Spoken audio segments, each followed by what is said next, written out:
کے بدن کی زکات یہ ہے کہ وہ روزہ رکھے. جب انسان روزہ رکھتا ہے تو انسان کے جسم کی زکات نکلتی ہے. زکات کے معنی ہوتے ہیں صفائی کی, زکات کے معنی ہوتے ہیں پاکیزگی کی. جب انسان روزہ رکھتا ہے تو انسان کے جسم کی صفائی ہوتی ہے. انسان مال سے جب زکات نکالتا ہے تو انسان کے مال کی زکات نکلتی ہے اور مال پاک و صاف ہو جاتا ہے اور اللہ تعالیٰ کے حفظ و امان میں چلا جاتا ہے.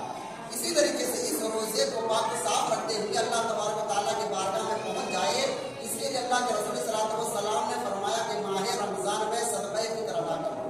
صدقہ فطر ہے کیا چیز؟ بزرگوں اسے سمجھنے کی ضرورت ہے. صدقہ فطر واجب ہے اور صدقہ فطر ہر بندے پر جو صاحب نصاب ہو اس پر لازم اور ضروری ہے.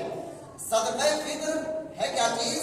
صدقہ فطر واجب ہے اور ہر بندے پر جو صاحب نصاب اس پر لازم ہے.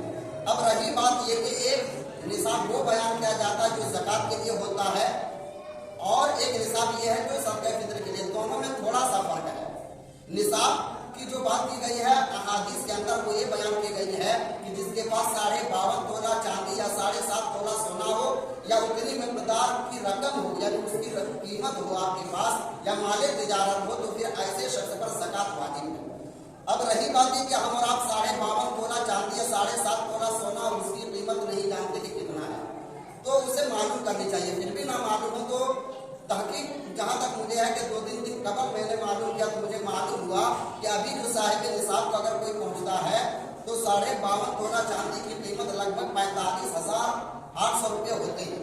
45,800 روپے اگر کسی کے پاس ہو, نقدی مال ہو یا پھر اتنے کے سونا ہو یا پھر اتنے کی چاندی ہو یا پھر کچھ سب ملا کر یعنی کچھ سونا ہو کچھ چاندی ہو کچھ نقدی ہو تو ان سب کو ملا کر اگر 45,800 روپیہ اگر آپ کے پاس ہوتے ہیں یا اس سے زائد ہوتے ہیں تو پھر آپ صاحب نصاب ہیں اور آپ کو زکات دینا ہر حال میں لازم و ضروری ہوگا. رہی بات یہاں یہ کہ زکات کوئی ضروری نہیں کہ ماہ رمضان میں, زکات کے لیے سال کا گزرنا شرط ہے.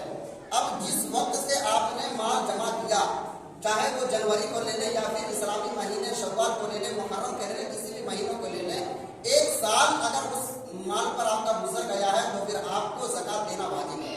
صدقہ فطر میں یہ ہے کہ صدقہ فطر میں سال کا گزرنا شرط نہیں ہے. صدقہ فطر میں یہ ہے کہ مال نامی ہونا ضروری نہیں ہے کیونکہ زکات کے اندر 4 چیز مخصوص کیا گیا ہے. زکات کے اندر مال تجارت ہو تب اس پر زکات ہے, زکات کے اندر سونا چاندی تو اس پر زکات ہے, زکات کے اندر یہ ہے کہ نقدی مال ہو اس پر زکات لازم ہے. صدقہ فطر کے اندر یہ ہے کہ ان چیزوں کا شرط ہونا ضروری نہیں ہے. زکات کے اندر حوائج اصلیہ کے علاوہ یعنی آپ جو چیزیں استعمال کرتے ہیں کہ چاہے کپڑے ہو, گھر ہو, گاڑی ہو یا جو بھی چیز آپ کے استعمال کے لیے ہو وہ زکات کے نصاب میں نہیں آتی. لیکن صدقہ فطر کے اندر یہ ہے کہ آپ کے ضروریات کے علاوہ اگر آپ کے 5 کپڑے ہوں یا 10 کپڑے ہوں, اگر آپ 2-4 کپڑے استعمال کرتے ہیں اس کے علاوہ آپ سال میں 1 مرتبہ پڑھتے ہو پہنتے ہو یا پھر آپ کے کپڑے زیادہ تو ان چیزوں کو بھی صدقہ فطر کے نصاب میں جوڑا جاتا ہے. یعنی اگر کسی کے پاس 10 کپڑے ہوں تو اگر 5 کپڑے آپ پہنتے ہوں تو 5 کپڑے آپ کے رکھے ہوئے ہیں تو ان 5 کپڑوں کو بھی صدقہ فطر کے نصاب میں جوڑا جائے گا. آپ کے 2-3 گھر ہوں اور آپ نے رہنے کے لیے بنایا ہے تو اگر آپ نے رہنے کی نیت سے بنایا ہے تو اس پر زکات لازم نہیں ہے. لیکن آپ ایک گھر میں رہ رہے ہو, 2-3 گھر آپ کے اشترا ہیں تو ان چیزوں کو بھی صدقہ فطر کے نصاب میں جوڑا جاتا ہے. الغرض مختصر کر کے یہ سمجھ لیا جائے کہ ضروریات کے علاوہ جو ضروریات ہیں ان کے علاوہ جو بھی چیزیں ہیں وہ چیزیں اگر آپ کے پاس ہوں تو ان چیزوں کو صدقہ فطر کے نصاب میں جوڑا جائے گا. یعنی ان ساری چیزوں کو جوڑ کر یہ دیکھا جائے گا کہ اگر اس کی مالیت اگر 45,800 روپیہ اگر پہنچتی ہے تو پھر یہ انسان صاحب نصاب ہے. کوئی انسان صدقہ نہیں لے سکتا ہے, زکات نہیں لے سکتا ہے, بلکہ اس پر ضروری ہے کہ وہ خود صدقہ فطر ادا کرے اور وہ شخص خود اگر اس کے پاس اتنا مال ہو تو زکات دے. یہ صاحب نصاب ہے. بزرگوں رہی بات کہ صدقہ فطر کے اندر ایک مسئلہ یہ ہے, زکات کے اندر سال کا گزرنا شرط تھا کہ 1 سال آپ کے مال پر ہوا تب پھر آپ کو زکات دینا ہے. صدقہ فطر کے اندر یہ نہیں ہے.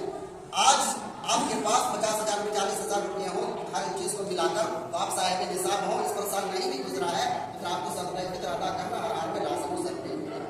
صدقہ دینے کے اور زکات دینے کے مسائل بھی احادیث قرآن پاک میں بیان کیے گئے. 8 مسائل کو بیان کیا گیا ہے.